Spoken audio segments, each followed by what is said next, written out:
Hello, good morning, good afternoon and good evening. जब भी आप इस वीडियो को देख रहे हो तब के लिए नमस्कार। तो दोस्तों, क्लास 10th प्रश्नावली 1.2 आज अपन शुरू करेंगे। इस प्रश्नावली को शुरू करने से पहले मैंने एक वीडियो बना रखा है परिमेय और अपरिमेय संख्याओं पर। पूरा का पूरा एक वीडियो है, उसका जो बेसिक है स्टार्टिंग के 5-10 मिनट वो आप ज़रूर देख के फिर इस एक्सरसाइज को स्टार्ट करें। हालांकि इसके अंदर जो बेसिक है वो 1 मिनट का ही है, मैं थोड़ा सा बता देता हूँ, ठीक है। फिर इसके बाद में एक्सरसाइज शुरू करेंगे। यहाँ पर आपको एक बात क्या ध्यान रखनी है, परिमेय और अपरिमेय किस रूप में लिख सकते हैं सब बता रखा है। P/Q, जिसमें Q है वो 0 नहीं होना चाहिए, ठीक है। दूसरा, P और Q क्या होने चाहिए, पूर्णांक, ठीक है। 0 नहीं होना चाहिए, बाकी पूर्णांक होना चाहिए। तीसरी सबसे इम्पोर्टेंट बात यह है कि P और Q का HCF हाईएस्ट कॉमन फैक्टर हमेशा 1 होना चाहिए। पहला क्वेश्चन ही अपन इस पर करेंगे। अगर ये जिसको पता है वो आगे चलता रहेगा। इसको गांठ बांध के ध्यान में रखते हैं कि जो भी P और Q है दोनों का HCF है वो कितना होना चाहिए, 1 होना चाहिए। मैं आपको एग्जाम्पल से बता रहा हूँ। मैं ये ले रहा हूँ, जैसे मान लो मैंने एक संख्या ले ली है 2/4 और एक ले ली है 1/2। ये परिमेय नहीं है। इसका HCF, P और Q का HCF 1 नहीं आ रहा है। कैसे नहीं आ रहा है, देखो 2 के अवधि गुणनखंड करो तो ये हो जाएगा 2 एकम 2, ठीक है। 4 के करो तो 2 का दोगे, 2 दूनी 4, फिर 2 का दोगे तो 1। अब देखो हाईएस्ट कॉमन कितना आ रहा है, 2 आ रहे हैं। देखो 2 के कौन कौन आ रहा है, 2 गुणा 1। 4 का क्या आ रहा है, 2 गुणा 2 गुणा 1। तो देखो हाईएस्ट कॉमन कितना आ रहा है, 2 आ रहा है। जिसका HCF 2 आ रहा है वो परिमेय नहीं होती है। इस बात को आप अच्छे से बिठाई लो दिमाग के अंदर, ठीक है। इन दोनों का HCF कितना है, 1 है। HCF 1 है तो इन दोनों संख्याओं को बोलते क्या है। मैं अगर HCF 1 बोल दूं या फिर मैं इनको ऐसे बोल दूं कि ये दोनों संख्या हैं P और Q क्या है, सहअभाज्य। ये शब्द लिखा हुआ आएगा, सहअभाज्य संख्याएं है। तो ये कंडीशन फॉलो करें। परिमेय संख्या, अपरिमेय संख्या मैंने पूरा का पूरा बता रखा है, एक वीडियो बना रखा है उसके अंदर पूरा बता रखा है। यहाँ पे सिर्फ थोड़ा सा इंट्रोडक्शन दे रहा हूँ ताकि कुछ चीज़ें देखो। अपरिमेय संख्या किसे कहते हैं, जिसको P/Q के रूप में नहीं लिख सकते, ठीक है। जिसको P/Q के रूप में आप नहीं लिख सकते, अपरिमेय संख्या होती है। ध्यान रखना हमेशा जो भी अभाज्य संख्या है, जो भी अभाज्य संख्या है उसका वर्गमूल क्या हो जाएगा, अपरिमेय संख्या होगी। जैसे मान लो √2, √3, √5, √7। तो 2, 3, 5, 7 अभाज्य संख्या है और उसका वर्गमूल है वो क्या हो जाएगा, अपरिमेय संख्या हो जाएगी, ठीक है। तो बस इतनी सी चीज़ आपको ध्यान में रखनी है। इस एक्सरसाइज के अंदर ये है कि सिद्ध करने वाले क्वेश्चन है कि सिद्ध करो कि ये एक अपरिमेय संख्या है। दिखाई दे रहा है, ये है तो अपरिमेय, लेकिन आपको इसको क्या करना है, सिद्ध करना है। ये 2 एग्जाम्पल दिए हुए हैं बुक्स के अंदर। सिद्ध करो कि √2 और √3 अपरिमेय संख्या है। और एक्सरसाइज क्वेश्चन है, 3 में से एक यही क्वेश्चन है जिसके अंदर बच्चों को थोड़ी बहुत दिक्कत होती है। बाकी दूसरे जो दूसरा और तीसरा है उसके अंदर ज़्यादा कोई दिक्कत नहीं होने वाली है। अपने को पता है कि अपरिमेय संख्या कौन सी होती है, परिमेय संख्या कौन सी होती है, तो कोई दिक्कत नहीं होगी, ठीक है। में संख्या ये सिद्ध करना है तो अपन क्या करते हैं, इसका उल्टा मान लेते हैं। अपन ये करते हैं भाई, माना √5 एक परिमेय संख्या है, परिमेय संख्या है। ये मैंने मान लिया कि √5 एक परिमेय संख्या है। अगर ये √5 जो है वो अगर परिमेय संख्या है तो फिर ये P/Q के बराबर होगा, जहाँ पर Q ≠ 0। दूसरा है P और Q का HCF कितना होना चाहिए, 1। सबसे इम्पोर्टेंट बात यही है। यहाँ ये समझ में आ गया, मतलब इसको समझना शुरू हो जाएगा, ये समझ में आना शुरू हो जाएगा, ठीक है। देखो कैसे। अब मैं क्या करता हूँ, √5 P/Q है तो इसको क्रॉस मल्टीप्लाई करता हूँ। क्यू को इधर देखो, बट्टे में कुछ नहीं तो मैं अब बट्टे में 1 लिख सकता हूँ, ठीक है। तो क्यू को √5 से गुणा करते हैं, क्यू √5 बराबर पी को 1 से गुणा किया तो कितना आ गया पी। अब मुझे यहाँ पे क्या करना है, इस अंडर को हटाना है। कभी भी जब रूट को हटाया जाता है तो स्क्वायर किया जाता है, वर्ग किया जाता है, क्योंकि अंडर रूट घात कितनी होती है 1/2 और फिर इसका स्क्वायर करने पर घात हट जाती है, ठीक है। तो मैं क्या लिखूंगा कि दोनों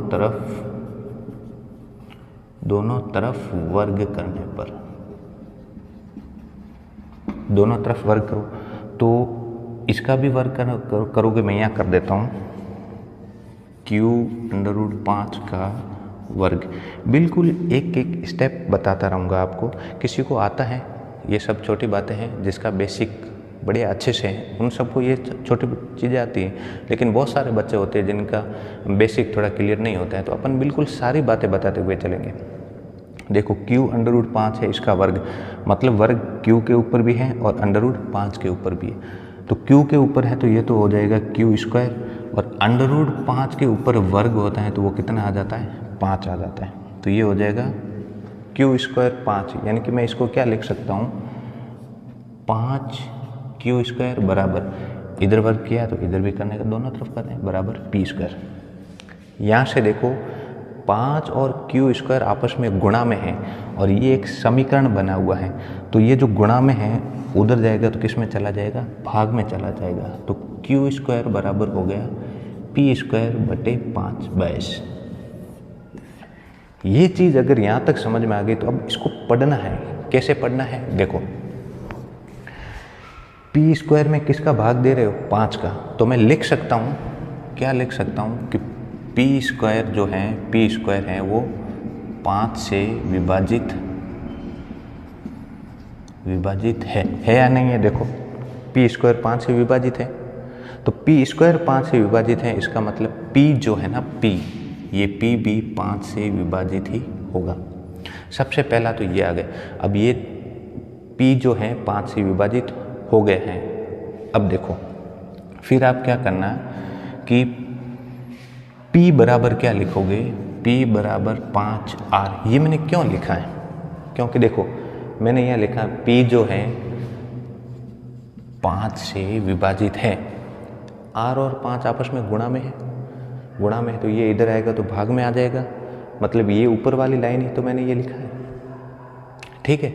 अब देखो, अब मैं फिर क्या करता हूँ, दोनों तरफ वर्ग करने पर। अब बताओ दोनों तरफ वर्ग क्यों कर रहा हूँ, क्योंकि मुझे पी स्क्वायर का मान चाहिए और पी स्क्वायर का मान मैं इस समीकरण में रखूँगा। आप इसको दे दो समीकरण नंबर फर्स्ट, यहाँ पर मैं पी स्क्वायर का मान रखूँगा, इसलिए मुझे वर्ग करूँगा तभी तो। देखो पी स्क्वायर बराबर, अब इस पूरे का वर्ग करो तो 5 का स्क्वायर कितना हो जाएगा 25, R का स्क्वायर R स्क्वायर, ठीक है। अब ये जो है पी स्क्वायर का जो मान है यहाँ पे लिख दो, पी स्क्वायर का मान समीकरण फर्स्ट में रखने पर, तो समीकरण फर्स्ट में वापस लिख देता हूँ, पी स्क्वायर बराबर 5 × क्यू स्क्वायर, पी स्क्वायर बराबर 5 × क्यू स्क्वायर। अब पी स्क्वायर के जगह पे कितना लिखूँगा 25 R स्क्वायर बराबर 5 क्यू स्क्वायर। अब यहाँ पे देखो 5 और क्यू स्क्वायर आपस में गुणा में है, इसलिए क्या होगा, या फिर आप ऐसा करो कि ये जो R स्क्वायर है इसका मान निकालो, कितना आ जाएगा 5 क्यू स्क्वायर बटे 25। ये दोनों आपस में गुणा में है तो ये उधर गया तो भाग में चला गया, बस इतना ही किया है मैंने। अब ये काट दो, 5 एकम 5 25, तो R स्क्वायर का मान कितना आ गया क्यू स्क्वायर बटे 5। अब इसको पढ़ो और इसको पढ़ो, ये दोनों सगे भाई हो गए, ये पढ़ना आना चाहिए, बस इतनी सी ही बात ध्यान में रखनी। यहाँ पे क्या है, पी स्क्वायर 5 से विभाजित हो रहा है, इसको पढ़ो, इसको क्यू स्क्वायर किससे विभाजित हो रहा है 5 से विभाजित हो रहा है। तो ये चीज़ मैं फिर लिख सकता हूँ क्या, यहाँ पर ये मैं लिख सकता हूँ कि क्यू स्क्वायर जो है वो 5 से विभाजित हो रहा है, क्यू स्क्वायर है 5 से विभाजित हो रहा है, इसका मतलब Q भी 5 से विभाजित होगा। तो जो Q है वो भी 5 से विभाजित होगा। अब देखो, अब बड़ा मज़ा आने वाला। मैंने यहाँ पे क्या लिखा था, ये सब रामायण मैंने क्यों की है समझो। कि मैंने लिखा था P बटा Q, यानी कि P और Q और P और Q का HCF कितना होना चाहिए, 1। HCF 1 का मतलब है उसका हाईएस्ट कॉमन फैक्टर सहअभाज्य संख्या होनी चाहिए, 1 के अलावा उसका कोई कॉमन फैक्टर नहीं होना चाहिए। यहाँ पर देखो, कॉमन फैक्टर का मतलब जो भी P और Q है वो तो या तो फिर स्वयं से डिवाइड हो या फिर 1 से डिवाइड हो। यहाँ पर देखो, P जो है 5 से डिवाइड हो रही है, Q है ये भी 5 से डिवाइड हो रही। इसका मतलब इसका जो HCF है, HCF वो कितना है, 5। कॉमन फैक्टर कितना आ रहा है, 5। क्या कॉमन फैक्टर 1 आ रहा है, नहीं आ रहा है। 1 नहीं आ रहा है, इसका मतलब क्या हुआ कि हमने जो माना था, हमने क्या माना था, माना √5 एक परिमेय संख्या है, यानी कि जो हमने माना था वो गलत है। तो फिर अपन लिख सकते हैं कि हमारे द्वारा माना गया ये विरोधाभास है, ठीक है। अतः हमारी कल्पना, जो हमने कल्पना की थी ये वाली, तो हमारी कल्पना क्या है, विरोधाभास। हमारी कल्पना विरोधाभास है। अब विरोधाभास है, इसका मतलब क्या हो जाएगा, √5 एक अपरिमेय संख्या है। ये इसका हो जाएगा आंसर। तो बिल्कुल सिंपल है। पहले क्या करना, इसका उल्टा मान लेना है, फिर उसको P बटा Q में लिख दिया। ये चीज़ ध्यान में रखनी है। फिर तो क्या, क्रॉस मल्टीप्लाई किया, दोनों तरफ वर्ग किया, तो इसको मैं पढ़ना आना चाहिए कि भाई P² 5 से विभाजित है तो P भी 5 से विभाजित हो जाएगा। उसके बाद P बराबर 5R, क्योंकि 5 उधर जाएगा तो यही चीज़ मैंने यहाँ पे लिखी। फिर स्क्वायर करो, क्योंकि मुझे P² का मान चाहिए, फिर मैं इस समीकरण के अंदर P² का मान रखूँगा, तो फिर ये चीज़ आएगी Q² बटे 5। इसका मतलब Q भी 5 से विभाजित है। जब P और Q 1 के अलावा किसी सेम संख्या से भाग जा रहा है, इसका मतलब उसका एक और गुणनखंड है वो कॉमन है, तो इसका मतलब HCF 1 नहीं होगा, तो ये आंसर आ जाएगा, ठीक है। यानी कि √5 एक अपरिमेय, ठीक है। अब पहले वाले की तरह नहीं करना है अपने को, ठीक है। थोड़ा सा ये हल्का है, मतलब थोड़ा आरामदायक है अपने को। अगर परिमेय अपरिमेय संख्याओं के, इसके लिए मैं आपको एक लाइन बता रहा हूँ। 2 परिमेय संख्याओं को एक परिमेय एक अपरिमेय संख्याओं को जब भी जोड़ते हैं या घटाते हैं तब हमेशा अपरिमेय संख्या आती है। एक परिमेय और एक अपरिमेय संख्या को जब गुणा करते हैं तब भी हमेशा अपरिमेय संख्या आती है। ये जो मैंने लाइन बोली है ये नोट जरूर कर देना, ठीक है। कुछ बहुत सारी चीज़ें होती हैं जो लिखवा नहीं सकते हैं। क्लास के अंदर भी आप जब टीचर्स पढ़ाते हैं तब आप कुछ लिखा करो जो वो बोलते हैं।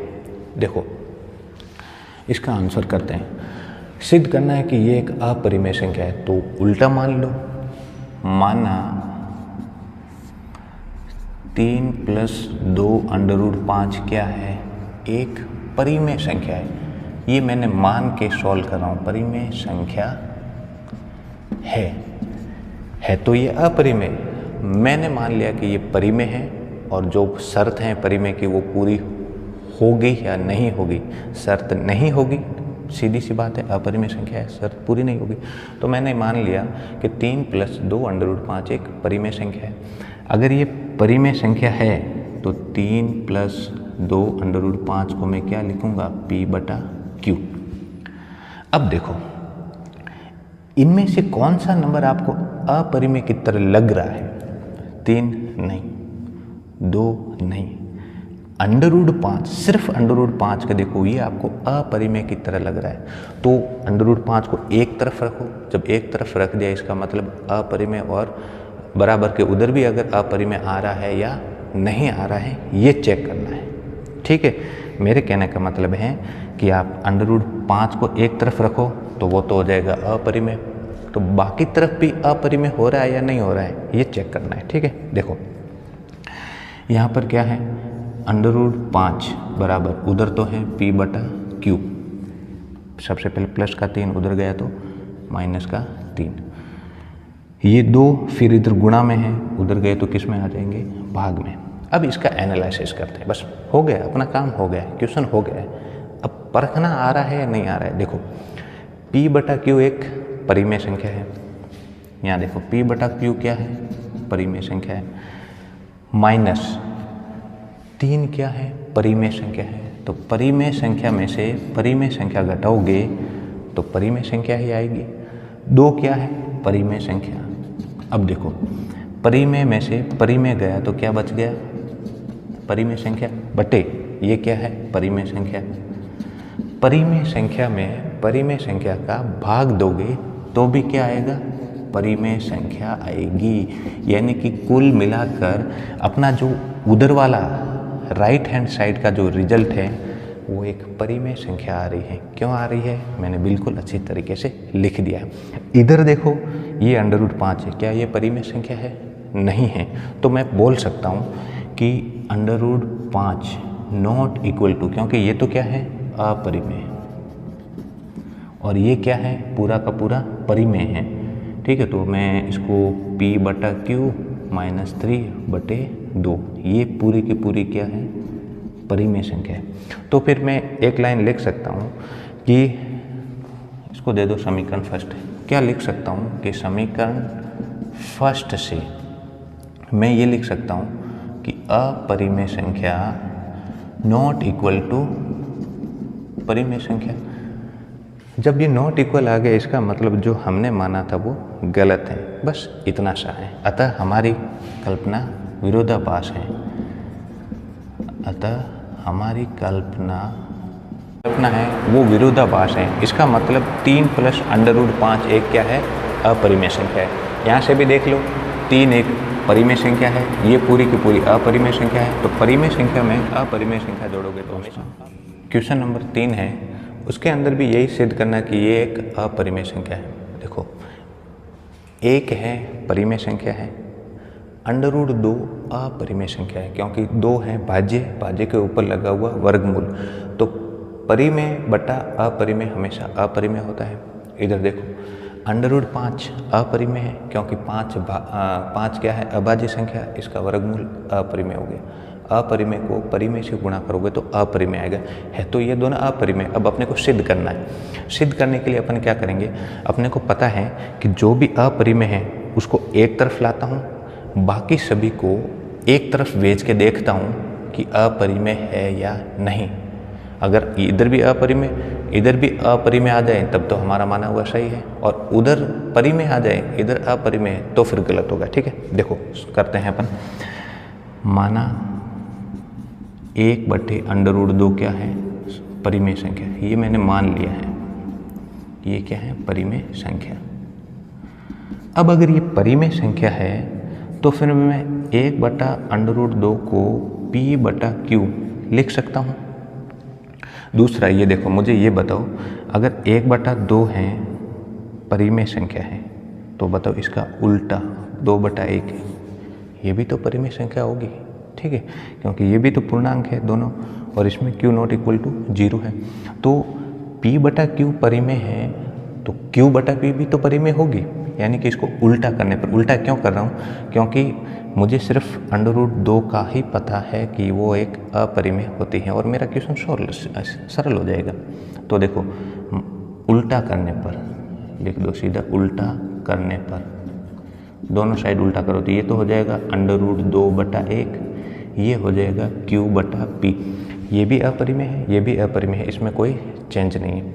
अब देखो यहाँ पर मुझे बताओ कि जो लेफ्ट हैंड साइड है और ये राइट हैंड साइड है। लेफ्ट हैंड साइड देखो, मुझे पता है कि √2 जो है ये क्या है, एक अपरिमेय संख्या है, क्योंकि ये तो हम जानते हैं।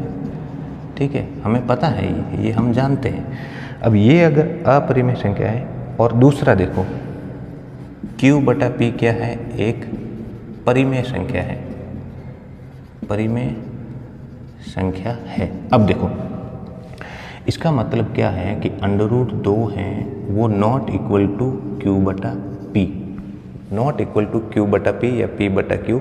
इसका मतलब जो हमने माना था वो गलत है। तो सीधी सी यही लाइन लिख दो, अतः हमारी कल्पना हमने जो पहले कल्पना की थी, अतः हमारी कल्पना क्या है, विरोधाभास। हमने जो कल्पना की थी उसका विरोध हो रहा है, तो फिर हम बोल सकते हैं, क्या बोल सकते हैं कि 1/√2 क्या है, एक अपरिमेय संख्या। तो इस तरीके से अपना क्वेश्चन नंबर सेकंड का फर्स्ट हो गया। क्वेश्चन नंबर थर्ड का सेम प्रोसेस, सेम स्टेप। माना, ये सेकंड कर रहा हूँ, 7√5 एक माना, 7√5 एक क्या है, परिमेय संख्या है, परिमेय संख्या। अगर ये परिमेय संख्या है 7√5, तो भाई इसको p/q में लिखूंगा, ये सारा लिख देना आप, q ≠ 0, ठीक है। दूसरा, p और q का HCF कितना होना चाहिए, ये चीज़ें लिखने से एग्जामिनर को थोड़ा अच्छा लगता है, मार्क्स बढ़िया दे देता है, ठीक है। चलो ठीक है। अब इसमें देखो आपको अपरिमेय कौन नज़र आ रहा है, पूरे में से ये आ रहा है अपरिमेय। इसको एक तरफ रखो, बाकी सभी को एक तरफ भेज दो, ठीक है। तो ये √5 है, इसको एक तरफ रखा, उधर p/q। अब ये 7 गुणा में है, इधर आ गया तो किस में आ गया, भाग में आ गया। तो अब देखो, हम जानते हैं कि √5 क्या है, अपरिमेय, बराबर। अगर ये अपरिमेय आ जाए तब तो हमने माना वो सही चल रहा है, अगर ये अपरिमेय नहीं आया तो हमने माना वो गलत है। देखो, ऊपर परिमेय संख्या, नीचे परिमेय संख्या। परिमेय संख्या में परिमेय संख्या का भाग दोगे, ऊपर तो क्या है भाई, परिमेय संख्या है, नीचे भी क्या आ रहा है, परिमेय संख्या आ रहा है।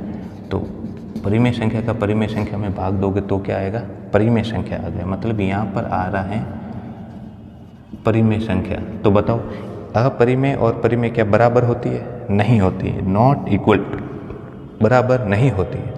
इसलिए हमारी जो कल्पना है वो विरोधाभास है, इसलिए हम कह सकते हैं कि ये एक अपरिमेय संख्या है। अतः हमारी कल्पना, जो हमने कल्पना की थी, हमारी कल्पना क्या है, विरोधाभास। अतः 7√5 एक क्या है, अपरिमेय, ठीक है। इस तरीके से हो जाएगा। तो इस तरीके से अपनी एक्सरसाइज फर्स्ट कंप्लीट हो चुकी है। इस बार 2023 और 24 के सिलेबस में सिर्फ 1.1 और 1.2 ही है। इस तरीके से अपनी एक्सरसाइज 1 कंप्लीट। नेक्स्ट करेंगे एक्सरसाइज सेकंड।